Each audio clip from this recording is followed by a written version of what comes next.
today's Business Unzipped podcast.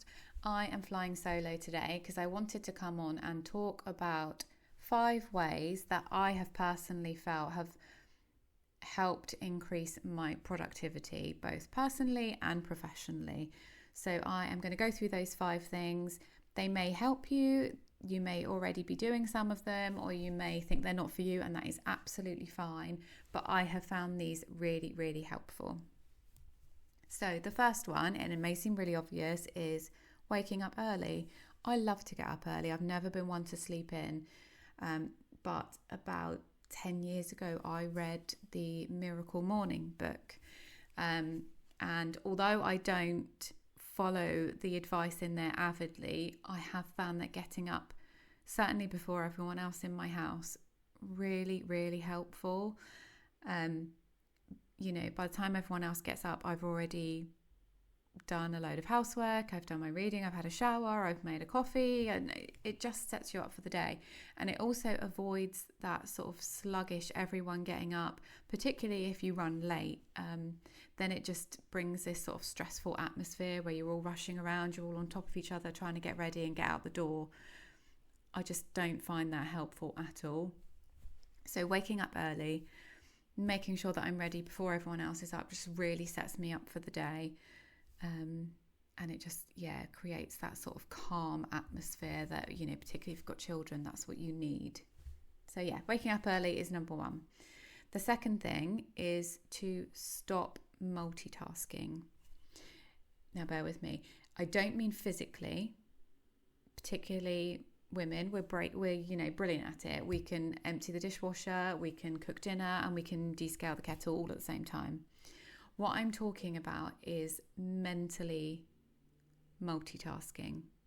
If you are thinking about all the things that you need to get done all at the same time, it's going to be overbearing and it's going to be overwhelming, and it's going to decrease your productivity because you can't possibly give every thought the time and attention it needs to do a good job. So if I'm reading with my daughter and I'm answering an email and I'm also, thinking about all of the things that I have to get done the next day, I'm doing nothing. All I'm doing is worrying about everything. I'm not actually producing any helpful thoughts, intentions, goals, actions, nothing. Whereas if I focus on my daughter's reading and I'm listening to the words that she's reading, I'm being productive because I will pick up on words that she needs help with. I will be productive because I will write something meaningful in her reading diary, other than good reading. And then when I finish that, I will then answer that email, which also means I'm giving that 100% of my attention. So I am reading the email correctly and I'm also responding more accurately. If I try to do them both at the same time, chances are I'll end up typing in something that she's read, or, it's just not how I want to live. I can't live with that kind of mental pressure. So stop mentally multitasking. You will be so much more productive if you just focus on one thing at a time and allow yourself to do that. That's fine. The physical multitasking is almost like muscle memory for us. We do that all the time, but mentally we really need to give ourselves that space and that clarity to concentrate on those things, and you will just feel so much calmer, and it just makes it easier because it's all bite-sized. You can do one thing, it's fine. Number 3, swap to healthier habits. Now, I don't mean you need to go on a big detox, and I want to live my life how it makes me happy. So if I want to go for a coffee with a friend, brilliant. But what I'll suggest is that we take that coffee away and then we'll walk with it. That way I'm still having my catch up, I'm still having my coffee, but I am getting some fresh air and I'm getting my steps in. My guilty pleasure is Married at First Sight. UK, Australian, love them both. That's the only thing that I really watch on TV. There's the odd series that, if it's on, I might watch it, but I really don't dedicate my time to watching TV other than maths. Instead, I will read a book, I will record a podcast, I will do something that I've been meaning to do for ages. And it just means that I don't feel like I'm wasting my time. I know that that's not possible all the time, and I am wasting my time by watching maths because I'm not getting anything from it other than that is my sort of escape. But you don't need to escape for 3 or 4 hours every night. So just swap some of that. Still enjoy it, but swap it out for something that's going to be more productive and be better for you. Okay, number 4. Getting into the weeds now. Avoid pointless drama. So detox from drama. We all get wrapped up in really menial arguments, bickering. The worst thing is WhatsApp group chats. So I avoid it at all costs. I will not be part of a group chat, particularly school parents group chats. They are the worst. Like, who's got time for that? Who wants to be involved in that? It just sucks my energy. I just cannot be a part of it. If I need to talk to someone, I will message them directly. I will catch up with them directly.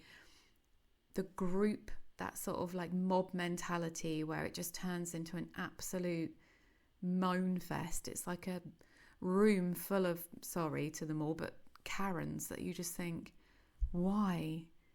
Just do something else with your life. It just, honestly, it's so freeing. Just delete them all. You don't need to be a part of them. If they want to talk to you, they will talk to you.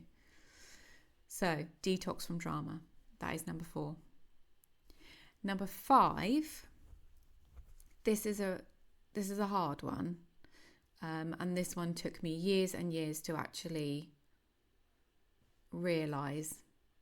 And that is, let go of unfulfilling friendships and relationships.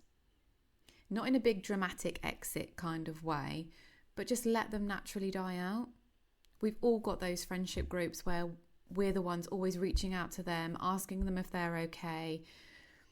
And when it's not reciprocated, why? Why are you investing into that friendship when it's only one way? A strong friendship is, the ones that will go, I appreciate you're busy right now, let's just catch up in 6 months. Or, let me help out with the kids because you've got so much on. And, they're thinking about you. And of course you have to do that in return. But when it's one way and you're not getting anything from it, why are you keeping that friendship alive? And particularly when you don't feel good. When you go for dinner or a catch up with a friend or a family member and you come away feeling worse than when you left, why? Why do that? Surround yourself with those that inspire you, those that are better than you.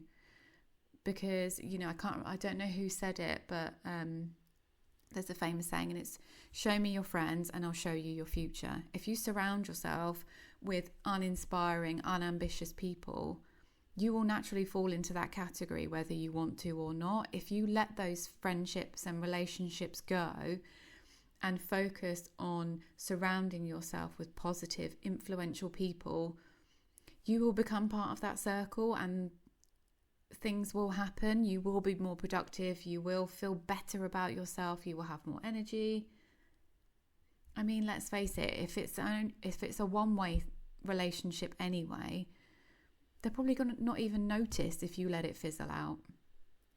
And that is the hardest thing to do, but I think the most beneficial.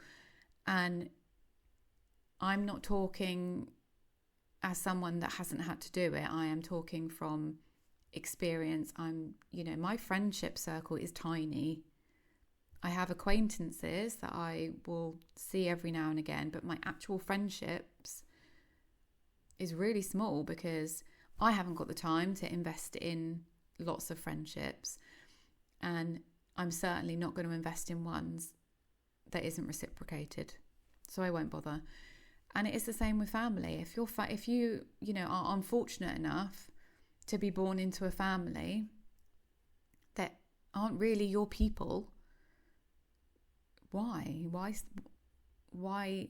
invest all of that energy and let them sort of suck the joy out of your life purely because you were born into that family? You don't have to stay. You're not committed to them.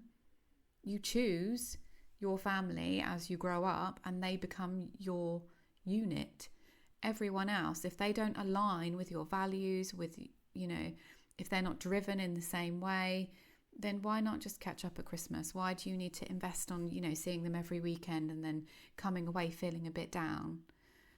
So yeah, I've done it. I've done it with friends. I've done it with family. It's not easy, but it is the best way to protect yourself. So those are my 5 ways to increase productivity. So wake up early, stop mentally multitasking, swap to healthier habits, detox from drama, so delete all those WhatsApp groups, and surround yourself with inspiring, influential people. Hopefully some of those tips will help. Like I said, they work for me, so I'm offering it to other people. You can take it on board or leave it. Either way, I think, good luck to you, and hopefully see you again on the next podcast.